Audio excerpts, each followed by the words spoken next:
양대질 수면의 다양한 수면 단계들의 상대적인 중요성이라는 문제로 돌아가자.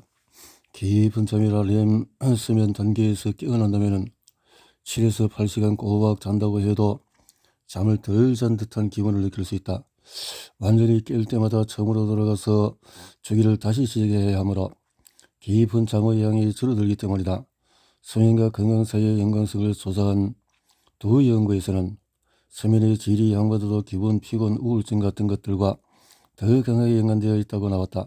게다가 2018년에 나는 다른 연구자들과 함께 어느 여성 동일 집단을 대상으로 후성 유전학적인 노화와 질병의 연관성을 조사한 바 있다. 그 논문의 저자인 저디스 캐럴은 수면의 양 차이가 노화와 관련이 없다는 것을 보여주었다.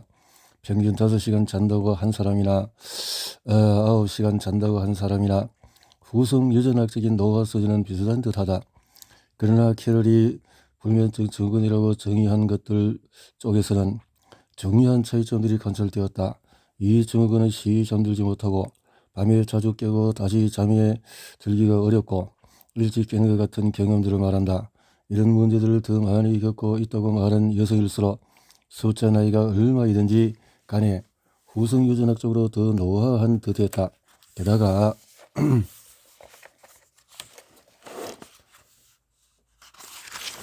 불면증 증후군이 있다고 말한 여성들은 면역 기능도 떨어지는 듯했다.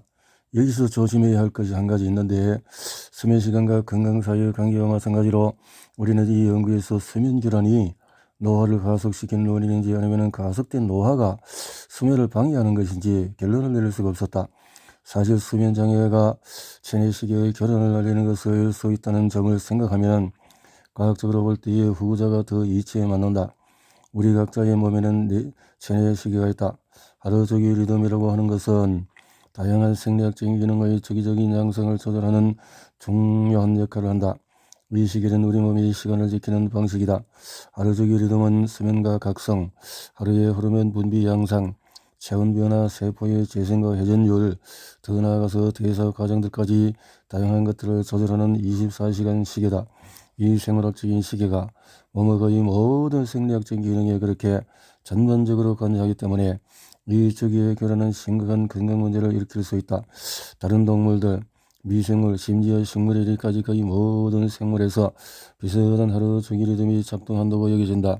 우리에게 24시간이 어떤 종에게는 한 평생이라는 점을 생각하면 좀 놀랍다. 하루 주기 리듬은 지리적인 현상에 들어맞도록 진화했다고 여겨진다.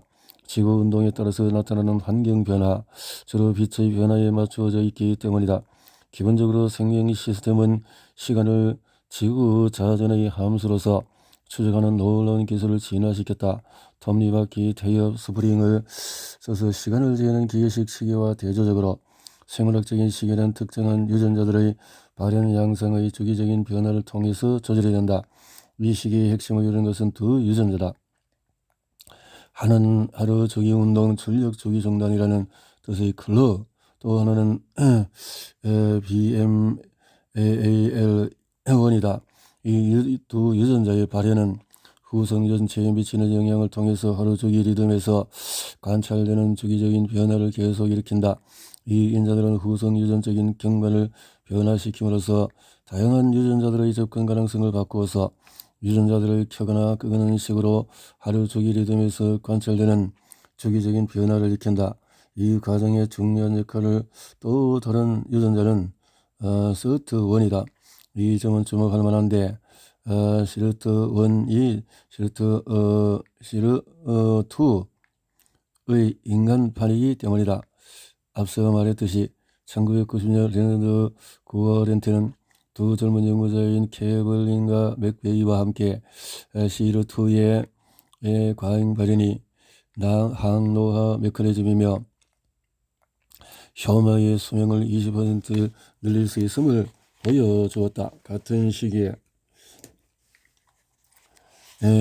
구아렌트의 연구실에서 데이비드 싱클레어를 비롯한 연구자들의 여러 연구들도 SIRT2가 혐오의 후성 유전체를 조절하고 증식을 계속하는 동안의 전체의 안전성을 유지하는 중요한 역할을 한다는 것을 보여주었다. 사람과 혐오는 전혀 다르다고 정당하게 주장할 수 있겠지만은 시르트 원의 효과가 진화적으로 보존되었을 수 있음을 시사하는 증거들이 있다. 즉 시르트가 혐오의 수명을 조절하는 바로 그 경로들이 우리의 수명을 조절할 수 있다는 뜻이다. 생지에서도 시르트 원이 약간 과다 발현되면 암, 노화, 산화, 스트레스, 대인의 손상을 막는 효과가 나타난다는 연구 결과도 있다. 또 일부 과학자들은 열량제한의 유익한 효과가 시르트 원의 발현 변화를 통해서 나온다고 주장한다. 하지만 열량제한이 시르트 원의 발현 정지를 시키기 때문에 수명을 늘린다는 것이다. 따라서 시르트 원이 증가하지 않는다면 굶는다고 해도 수명이 늘어나지 않을 것이다. 그 효과가 정말로 있는 것인지를 놓고 논쟁이 벌어지긴 하지만은 시르트 원이 우리 조직의 주요 대사 감정이라는 사실이 밝혀졌다. 환경 단선을 단위로 판단할 때 시르트 원의 발현을 조절하면은 시르트 스트레스 반응, 에너지 대사, 지방 조직의 재편, 염증 등의 조직 과정들의 변화를 가져올 후성 유전학적인 변화를 일으킬 수 있다. 시르트 원 노화, 대사, 수면 사이의 흥미로운 연관성도 보여준다. 과학자들은 이를 억제하면 앞서 말한 과정들뿐만 아니라 하루 주기 리듬도 결여될 수 있음을 유전적인 또는 약학적인 조작을 통해서 보여주었다. 안타깝게도 노화할 때 시르트 원은 자연의 기능이 감소하며 늙어갈 때 나타나는 하루주기 리듬의 변화를 그것으로 어느 정도는 설명할 수 있을 것이다. 원의 기능 쇠퇴는 몸이 이용할 수 있는 나드가 줄어들기 때문에 일어난다. 앞서 말했듯이 시르트 원이 기능을 하려면 나드가 필요하다. 노화함에 따라서 나드 농도는 자연스럽게 줄어들므로 시르트 원도 기능이 떨어진다.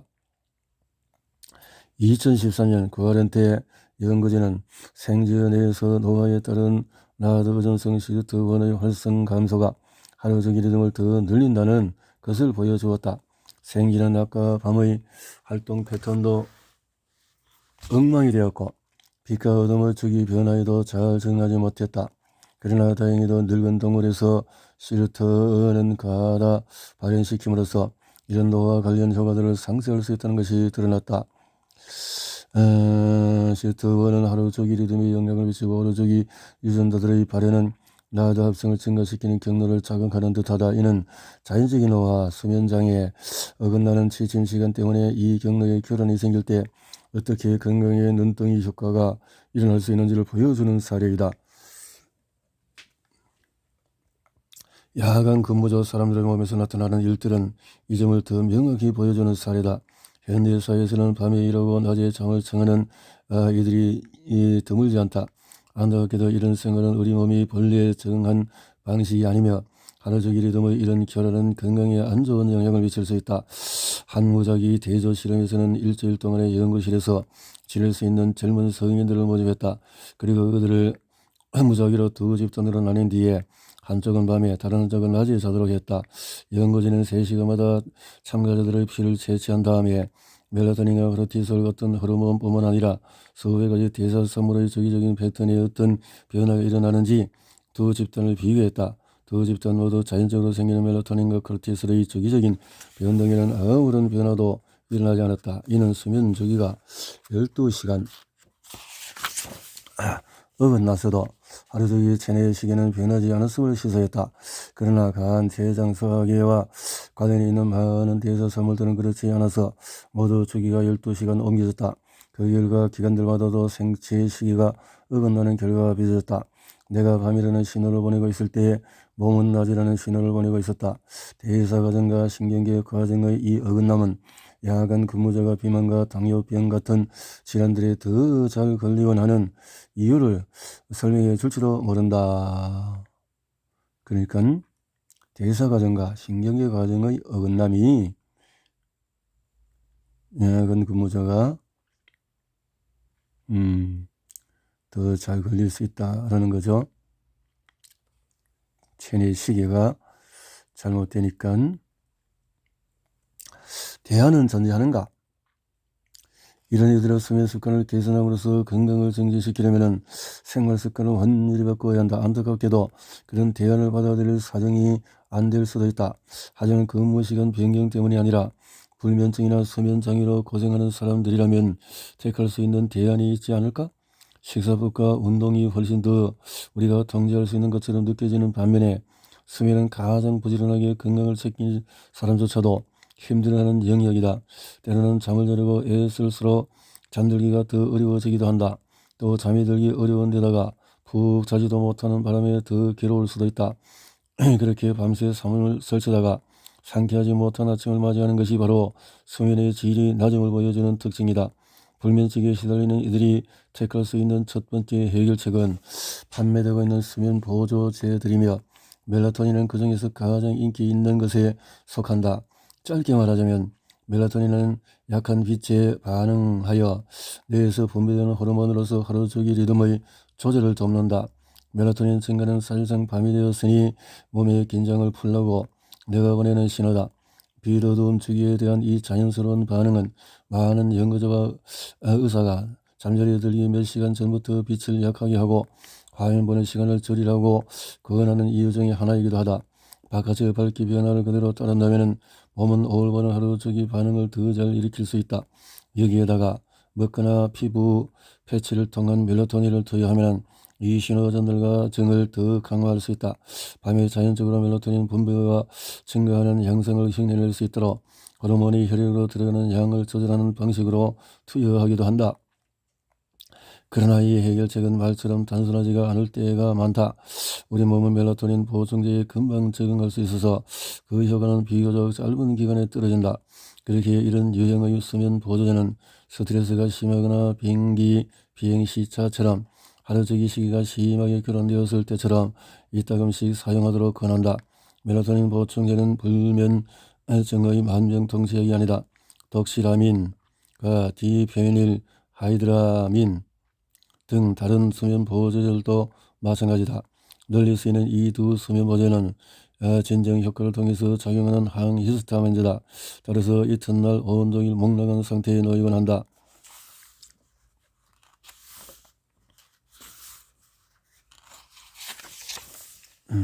멜라토닌을 만성 불면증 치료에 쓰라고 권하기에 경험 증거가는 아직 부족하다고 말한다.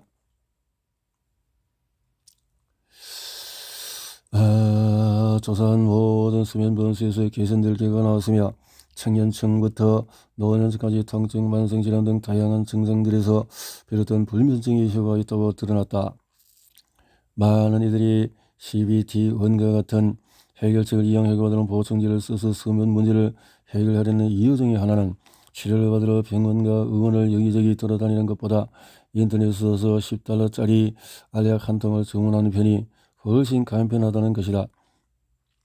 또 CBT를 잘 모르는 많은 이들은 이런 유형의 치료법이 프로이트의 정신분석이나 자신의 감정과 정서적으로 교감하는 방법 같은 것을 수반한다고 오해할 수도 있다. 그러나 실제 CBT는 탄탄한 과학적인 토대 위에 있으며 많은 심리적인 증상들의 효과가 있음이 밝혀졌다. 게다가 CBT는 시대의 흐름에 맞춰서 계속 변해왔다. CBT1을 받기 위해서 동네 수면 치료사를 찾아다니거나 어디에나 어떻게 할지 약속을 잡을 필요도 없다. 지금 앱도 나와 있다. CBT 같은 요법들은 좋은 수면 습관을 직접 훈련시켜줄 뿐 아니라 많은 이들에게 수면 문제의 근본 원인에도 대처할 수 있게 해준다. 바로 스트레스 말이다.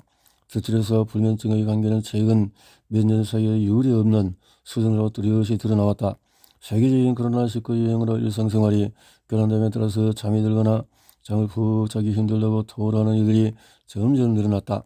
너무나 많아지는 바람에 과학자들과 건강 전문가들은 코로나 불면증이라고 부르기 시작했다. 국립보건원의 연구에 따르면 임상적으로 의미 있다고 할 만한 수준의 불면증에 시달리는 미국인의 비율이 상당히 높아졌고 그중에 스트레스, 우울증, 불안까지 겪고 있다고 말하는 이들의 비율도 높아졌다고 한다. 누구나 일시적인 스트레스와 불안을 겪기 마련이지만 수면을 비롯하여 건강의 여러 측면들이 상당히 문제를 일으킬 수 있는 것은 장기간 지속되는 만성 스트레스다. 정신적인 스트레스 영향은 스트레스는 힘든 육체노동이나 지속되는 영양부족처럼 신체적인 것일 수도 있다. 그러나 오늘 많은 이들을 괴롭히는 것은 심리적인 스트레스이다. 수십 년 전에 여성들이 누리는 장수의 점이 직장에서 일할 가능성이 더 적고, 따라서 남성들이 시달리는 업무 스트레스에 대처해야 할 필요가 없다는 사실 때문에 주장이 널리 받아들여졌다. 일부에서는 이 가정을 토대로 여성들이 직장을 가진다면 스트레스 수준이 높아져서 건강과 행복 수준도 낮아질 것이라고 경고했다. 그러나 지난 반세기 동안 직장 여성이 대폭 늘어나면서 펼쳐진 상황은 전혀 달랐다. 일하는 여성이 사실상 더 건강해 보인다는 연구 결과를 내놓았다. 진출하는 여성들이 스트레스를 더 해소하는 거지. 여성이 노동시장에서 더 많이 유출된 이유는 뭘까? 현재 그들이 자신의 할머니나 더 어머니의 세대보다도 일을 더 많이 하고 있음에도 가정에서 벗어나지 못했기 때문이라고 설명하는 이들도 있다. 많은 발전을 이뤘음에도 여성은 여전히 아이를 키우고 또 병든 부모까지 돌보는 등가서의 대부분을 맡고 있다. 실제로 여성의 요리 등등 이렇게 너무 많은데, 이런 책임 부담 증가는 여성 직장인들에게 많은 불안과 더 나아가서 우울증을 일으킬 수가 있다. 여성의 일터에서 내쫓는 것도, 여성이 결혼하지 말고 자식을 갖지 말라는 것도 해결책이 될 수가 없다. 그보다는 책임이 인구 중에서 어느 부분 집합에 집중되지 않도록 부담을 재분배할 방법을 사회 전체가 찾아낼 필요가 있다. 우리 사회는 다양한 사회적인 집단이나 인구 통계학적인 집단이 이런저런 속성을 지닌다고 암묵적으로 편견을 갖고 있다. 인지력 평가를 받는 나이 많은 이들에게서도 비슷한 반응이 나타난다. 평가에 앞서서 정신과 의사가 노화가 치매에 얼마나 중요한 위험 요인인지를 설명하면 그들의 인지 결함을 드러낼 가능성이 더 높아질 것이다. 직장에서도 비슷한 동력학이 펼쳐진다. 지위가 높거나 주위의 남성들이 대부분일 때는 특히 그렇다. 가수 대표된 집단에 속한 이들은 자기 집단에 속한 이들이 더 적은 이유가 그 일을 잘 해내지 못하기 때문이라고 생각하도록 암묵적으로 조건 형성이 된다. 고정관념 위협을 스트레스를 일으키는 또 다른 조건과 밀접한 관련이 있다. 바로 가면 증후군이다. 이 조건이 일반적으로 적용될 가능성이 더 높고 소유 집단에 유달리 더 영향을 끼치는 것이 아닐 수도 있다는 증거가 일부 있다는 점을 감안해도 그렇다. 전화를 끊은 뒤에 독자는 가장 먼저 자부심과 뿌듯함을 느낄 것이다. 자기 분야에서 열심히 노력한 끝에 이 자리까지 왔다는 사실과 그 점을 인정받기에 매우 우쭐한 기분을 느낀다. 그러나 대부분의 사람들에게서 그런 감정은 곧 사라지고 대신에 의심과 불안이 찾아온다. 독자는 자문한다. 왜 나야? 내가 가장 나은 사람일 리가 없어? 더 뛰는 사람들이 당연히 있겠지? 학기를 비롯하여 스트레스가 심한 직업에서는 가면 증후군이 유행병이 되어 있다. 안타깝지만 내가 일하는 예일대학교에서 역시 나 자신뿐만 아니라 많은 박사 과정 학생들에게서 끊임없이 보이는 것이기도 하다. 지적으로 극도로 뛰어나고 많은 성취를 이루고 있는 젊은이들임에도 그들 중에서 상당수는 가면 증후군에 빠져서 의기소침해질 수 있다. 스스로 설정한 높은 길의 수준에 미치지 못할까 하는 두려움 때문에 연구를 제대로 진척시킬 수가 없다. 하나로 연결된 마음과 몸, 가면 증후군. 가면 증후군, 일생활에서 균형 잡기가 어려움, 너무나 많은 이들이 살아가면서 의뢰 겪는 끊임없는 압박 등과 연관된 스트레스와 불안은 정신건강에만 영향을 미칠 것은 아니다. 내가 생물학적인 노화를 다루는 책에서 정신건강을 논의하고 있는 이유는 우리 뇌에서 일어나는 일이 몸의 다른 부위들의 생리와 직접적으로 연결되기 때문이다. 심리사회적인 스트레스 요인에 직면할 때 뇌는 HPA라는 축이라는 것이 활성화한다. 이 축은 뇌의 바다 쪽에 있는 작은 구조인 시선하부 바로 밑에 있는 완두콩 모양의 세면 뇌하수체 콩과 바로 위에서 호르몬을 생산하는 작은 세면 부신으로 구성이 된다. 이런 용어들을 따라가기가 쉽지 않은 양 보일 수 있지만 중요한 부분은 스트레스가 HPA 축을 활성화하여 이윽고 코르티솔 수치를 높이는 결과를 낳는다는 개념이다. 코르티솔은 평판이 안 좋지만 이 활동은 본래 해로운 것이 아니다. 사실 코르티솔은 우리의 생존에 매우 중요했다. 1909년 저명한 신경외과 하비 윌리엄스 쿠싱이 발견한 쿠싱병은 높은 코르티솔 수치가 어떤 생리학적인 효과를 일으키는지를 잘 보여준다. 연구자들은 지속적으로 스트레스를 받는 사람들의 경우에 코르티솔 수치가 아침부터 하루가 흐르는 동안에 덜 떨어지고 기울기도 더 평평하다는 것을 관찰했다. 이소우와 양치 소년에서 어린 양치기는 가까이 있는 마을 사람들에게 장난을 치기로 한다. 생리기능 이야기로 돌아가자 코르티솔은 어려서기를 보이는 기본 기능들을 할 뿐만 아니라 스트레스가 위험을 닥쳤을 때 농도가 급격히 치솟도록 진화한다. HPA 측에서 면역계에 영향이 미친다는 말은 그리 놀랍지 않을 수도 있다. 우리는 감기 증상들이 갑자기 출현하거나 쉽게 피곤해지는 것도 면역계가 약해서로 여기므로 그렇게 생각할 법도 하다. 교감신경계의 활성은 백혈구수를 증가시킬 수 있다. 하지만 모든 종류의 백혈구들이 똑같이 불어나는 것은 아니며 염증에 관여하는 세포들만 수가 늘어나는 경향이 있다. 항체나 항바이러스 반응에 관여하는 백혈구들을 희생시킴으로써 콜은 다양한 심리, 사회적인 스트레스, 인자들의 반응에서 이런 양상이 반복해서 나타난다는 것을 관찰한 뒤에 역경에 대한 보존 전사 반응이라는 용어를 창안했다. 혈압, 시력 등 교감신경계 활동을 일어나는 다른 변화들과 마찬가지로 이 스트레스 반응 양상도 당면한 위협에 살아남도록 우리를 돕기 위해서 진화했다고 여겨진다. 대체 방법은 이 반응이 건강을 유지하고 생존하도록 돕자는 의도로 나온 유익한 적응 형질임에도 스트레스가 일상생활에서 매일 접하는 것들에서 나오는 오늘날의 세계에서는 CTRA의 지속적인 활성화가 염증을 촉발할 수 있고 이 염증은 알츠하이머병, 당뇨, 심혈관, 암, 염증, 다양한 질병에 기여한다. 스탠퍼드 심리학 교수이자 스탠퍼드 영리하고 스탠퍼드 대학교의 맥고니걸은 연구를 토대로 스트레스를 대하는 가장 유연한 방법을 3가지를 제시했는데, 첫째, 그전에 스트레스 반응을 피해를 입히는 것이 아니라 생산적이라고 보는 관점이 중요하다. 생산적이다. 둘째는 자신의 스트레스 현재를 극복할 수 있다는 확신을 갖는 것이다. 이길 수 있다. 마지막으로 스트레스는 누구나 겪는다는 사실을 인정하고 그래 풀어나간다는 거죠. 운동이 우리 몸에 줄 수 있는 혜택들과 비슷하게 마음챙김과 명상 같은 또 정서적인 안정과 심적인 스트레스를 견디는 것으로 우리의 능력을 향상시킬 수가 있다. 이렇게 사회적인 격차, 스트레스의 불균등한 분포는 그렇죠. 사회적인 것이 매우 경쟁적인 업무 환경과 기본적인 육아 책임, 일상적인 이런 것들이 많이 미국 수도 워싱턴 근처의 포리스트 힐스에서는 우선 가로수들 뒤로 식민지 시대의 전통 벽돌집이 보인다. 집들의 한가운데로 자갈이 깔린 산책길이 뻗어있고 길양 옆으로는 산뜻하게 다듬은 해양목 울타리들이 늘어서 있으며 여름에는 그 위로 수국이 새하얗게 꽃을 피운다. 포스터 가족은 이곳에 사는데 막 둘째가 들인 데니얼이 태어난 참이다. 식구들은 주말이면 데니얼을 유모차에 태우고 네덜란드 대사관 히루드 박물관 이렇게 한편 포리스트 힐스는 전 세계에 존재하는 듯한 병렬 사례들을 대변한다. 미국에서는 더욱 그렇다. 열악한 지역사회라는 범죄에 속하는 곳에 사는 것과 안 좋은 건강 사이의 다양한 방면으로 연관성이 있다는 증거는 점점 늘어나고 있다. 이제 환경에 좋고 나쁨이 많이 차지할 수 있다라는 거네요. 저소득자와 그 경제적인 또 이런 유익을 가진 사람들과의 차이가 있겠죠.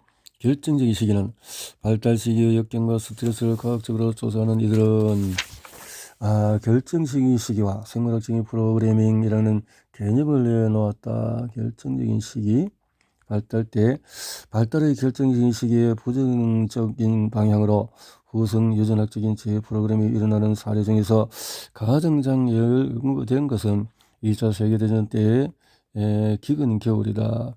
기근 겨울. 그런데 놀라운 일이 나타난 것은 정상학의 쪽이었다. 정신적인 스트레스를 받을 때에도 비슷한 메커니즘이 작용한다고 여겨진다. 스트레스 노출의 인종적인 차이는 아마 이번 아프리카계 미국인을 비롯한 주변 집단이 겪는 질병과 사망의 위험을 살펴볼 때 가장 뚜렷이 드러날 것이다. 사회 경제적인 지위와 동네 조건, 보건 의료 서비스 이용 가능성, 심리 사회적인 스트레스에 대한 반복 노출 등이 이런 현안들은 우리가 데이터에서 관찰한 인종 격차를 빚어내는데 기여한다. 이렇게 과학은 경제적인 격차를 줄이고 사회적인 이동성을 높이고 개인과 가족을 지원하고 정신건강을 향상시키는 등 시민과 정부 지도자들이 해야 할 일들이 많다는 것을 밝히는 한편으로 인체가 복원력을 지니는 것도 보여주었다.